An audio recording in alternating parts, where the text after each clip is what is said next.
Hello साथियों, मैं B L लूणा मेरे यूट्यूब चैनल स्टडी टाइम में आपका हार्दिक स्वागत करता हूं।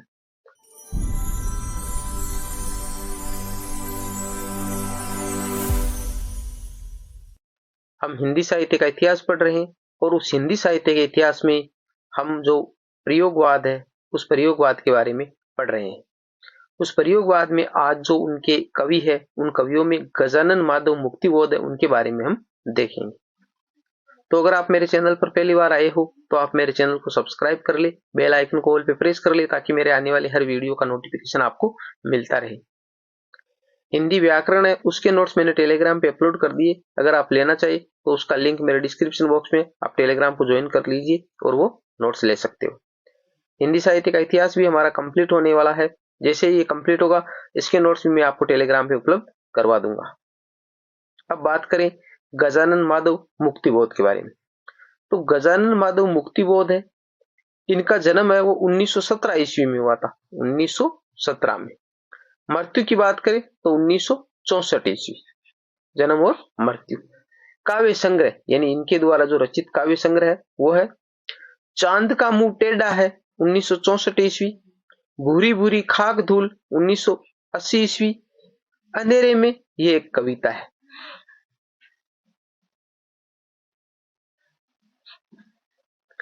इनकी कविताओं को स्वाधीन भारत का इस्पाती ढांचा कहा जाता है। गजानन माधव मुक्तिबोध है, इनकी जो कविताएं हैं उन कविताओं को क्या कहा जाता है? स्वाधीन भारत का इस्पाती ढांचा। इनको तीव्र इंद्रिय बोध का कवि, भयानक खबरों का कवि एवं फैंटेसी का कवि भी कहा जाता है। ये मोस्ट है लाइन, ठीक है, इनसे संबंधित कई बार क्वेश्चन पूछा गया है। यानी तीव्र इंद्रिय बोध का कवि गजानन माधव मुक्तिबोध है, भयानक खबरों का कवि गजानन माधव मुक्तिबोध है और फैंटेसी का कवि गजानन माधव मुक्तिबोध है। तो यहां से 3 प्रकार के क्वेश्चन बनते हैं। गजानन माधव मुक्तिबोध से संबंधित इतना ही मैटर है, इनसे संबंधित यही क्वेश्चन अक्सर पूछे जाते हैं। अब आता है गिरिजा कुमार माथुर। गिरिजा कुमार माथुर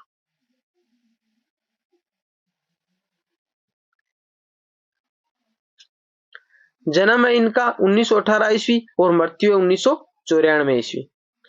इनकी जो प्रमुख रचनाएं है वो है नाश और निर्माण, धूप के धान, शिलापंख चमकीले, छाया मत छूना, भीतरी नदी की यात्रा, साक्षी रहे वर्तमान, पृथ्वी कल्प, कल्पांतर 1983 ईस्वी, मैं वक्त के हूं सामने 1990 ईस्वी,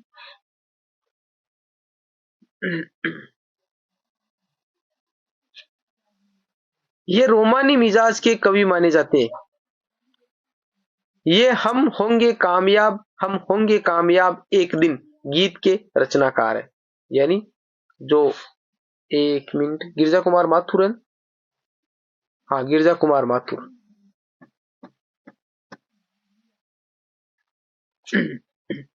यानी जो गिरिजा कुमार माथुर है वो रोमानी मिजाज के कवि माने जाते हैं और हम होंगे कामयाब एक दिन उस गीत के जो रचनाकार है वो भी हमारे गिरिजा कुमार माथुर है। मैं वक्त के हूं सामने रचना पर 1991 ईस्वी में साहित्य अकादमी पुरस्कार मिला है। यानी ये जो रचना है मैं वक्त के हूं सामने, इस रचना पर 1991 ईस्वी में साहित्य अकादमी पुरस्कार मिला है। यहाँ से क्वेश्चन बनाया जा सकता है कि गिरिजा कुमार माथुर है उसको किस रचना पर साहित्य अकादमी पुरस्कार मिला था? तो मैं वक्त के हूं सामने। आगे देखिए, फिर आता है हमारा धर्मवीर भारती। धर्मवीर भारती का जन्म हुआ था 1926 ईस्वी और मृत्यु 1997 ईस्वी। इनकी जो प्रमुख रचनाएं वो है अंधा कन्नू सात ठंडा। ये मैंने एक सूत्र बनाया है। क्या बनाया? अंधा कन्नू, अंधा है या अंधा कन्नू सात ठंडा, ठीक है। अब देखिए ये सूत्र कैसा है। ठंडा लोहा 1952 ईस्वी, सात गीत वर्ष 1959 ईस्वी, अंधा युग गीति नाट्य और कनुप्रिया, यहां तक की जो 4 रचनाएं इनका सूत्र है। ठंडा से हो गया ठंडा लोहा, सात गीत वर्ष से हो गया सात से सात गीत वर्ष, और अंधा से अंधा युग हो गया और कन्नू से कनुप्रिया हो गया। इन 4 रचनाओं का मैंने सूत्र बनाया अंधा कन्नू सात ठंडा। सपना अभी भी 1993 ईस्वी, आद्यंत 1999 ईस्वी, सृष्टि का आखिरी आदमी, ये एक कविता है। देशांतर, ये भी एक कविता है।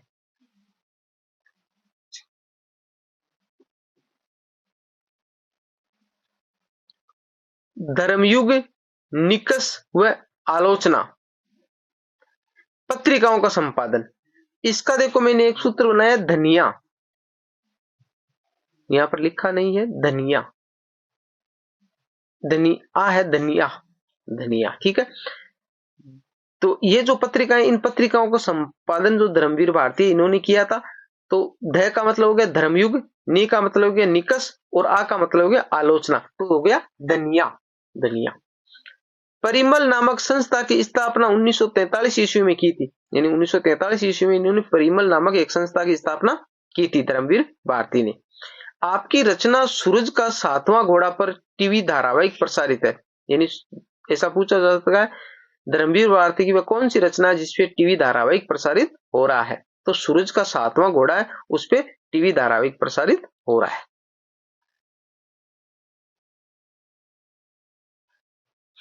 आगे नरेश मेहता, यहां थोड़ा कट गया है, नरेश मेहता।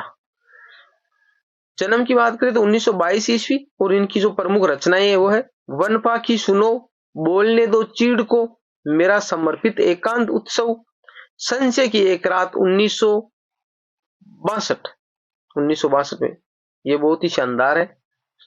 तुम मेरा मौन हो 1983 ईस्वी, अरण्या 1985 ईस्वी, प्रार्थना पुरुष 1985 ईस्वी, समय देवता, ये कविता है।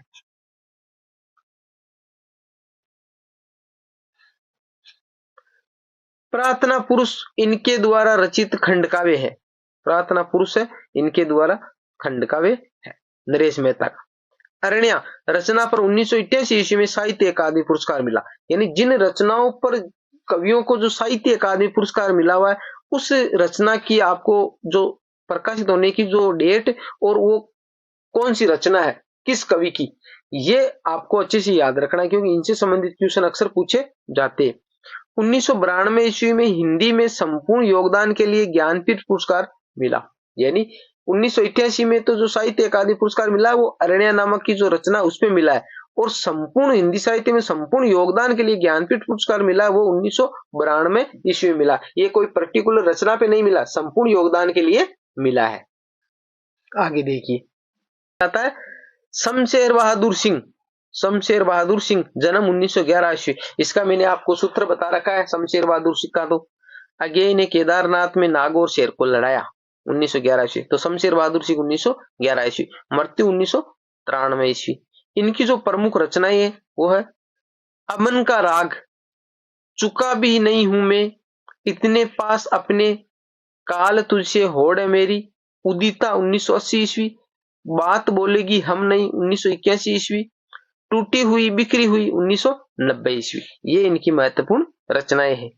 जो आधुनिक काल है, उस आधुनिक काल की जो रचनाएं हैं वो अक्सर कंफ्यूजन पैदा करने वाली होती है, क्योंकि जो रीतिकाल आदिकाल, भक्तिकाल और रीतिकाल, वो जो 3 काल है, उन 3 कालों में क्या है कि उन 3 काल अकेले, और इधर वाला जो आधुनिक काल वो इतना बड़ा है कि जो नए नए जो कवि हो रहे तो इनकी जो रचनाएं वो अक्सर याद भी हमारे को कम रहती है, वो तो रटा रटाया होता है और 1-2 बार करते हैं तो याद हो जाता है, उनसे क्वेश्चन गलत भी होने की संभावना बहुत कम होती है। आधुनिक काल वाली जो रचनाएं होती हैं उनसे ही क्वेश्चन अक्सर ज्यादा गलत होते हैं, तो इनको अच्छे से आपको याद करना है।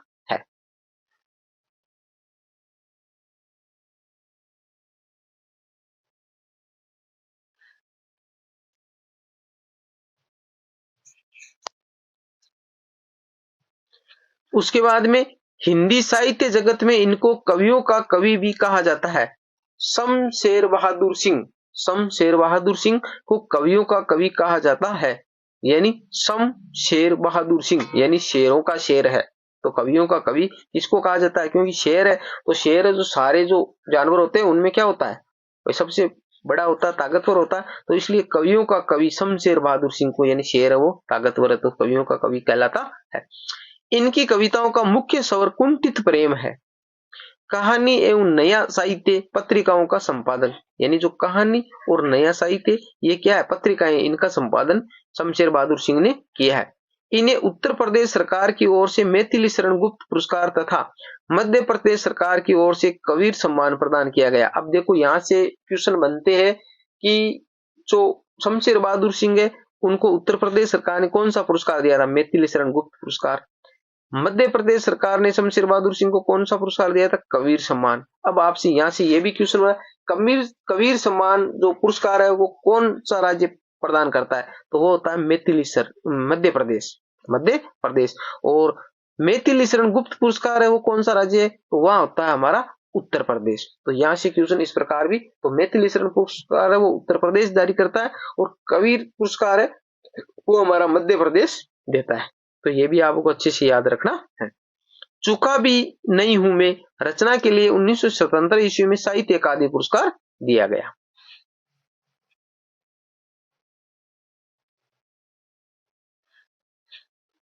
रघुवीर साय का जन्म 1929 ईस्वी में हुआ था, मृत्यु 1990 ईस्वी में हुई थी। प्रमुख रचनाएं हैं इनकी, सीढ़ियों पर धूप में प्रथम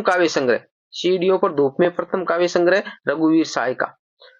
आत्महत्या के विरुद्ध 1967 ईस्वी, लोग भूल गए हैं 1982 ईस्वी, हंसो हंसो जल्दी हंसो।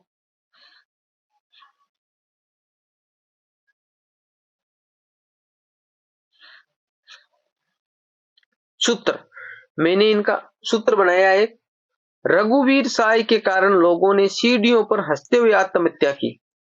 ठीक है, इतने बड़े जो कवि है इन पे इतना बड़ा आरोप लगाना उचित नहीं है, परंतु क्या है कि हमको जैसे तैसे करके याद करना है इनको, तो इनको गलत ना ले। ठीक है, रघुवीर साय के कारण लोगों ने सीढ़ियों पर हंसते हुए आत्महत्या की। देखो रघुवीर साय में यहां पर आया सीढ़ियों पर, तो यहां पर सीढ़ियों पर धूप में हंसते, तो देखो हंसो हंसो जल्दी हंसो। आत्महत्या, तो आत्महत्या के विरुद्ध, और लोग यानी लोगों ने, तो लोग भूल गए। तो ये चारों रचनाएं आ गई। रघुवीर साय के कारण लोगों ने सीढ़ियों पर हंसते हुए आत्महत्या की। आगे, लोग भूल गए हैं रचना पर इनको 1984 ईस्वी में साहित्य अकादमी पुरस्कार मिला। शानदार रचना, लोग भूल गए हैं, इनकी जो रचना है रघुवीर साय की, इनको 1984 ईस्वी में साहित्य अकादमी पुरस्कार मिला है। आगे देखिए, भारत भूषण अग्रवाल, जन्म की बात करें 1919 ईस्वी। प्रमुख रचनाएं छवि के बंधन, जगते रहो, मुक्ति मार्ग, उतना वह सूरज है रचना पर 1978 ईस्वी में साहित्य अकादमी पुरस्कार मिला। ये जो उतना वह सूरज है ये महत्वपूर्ण रचना है भारत भूषण अग्रवाल की।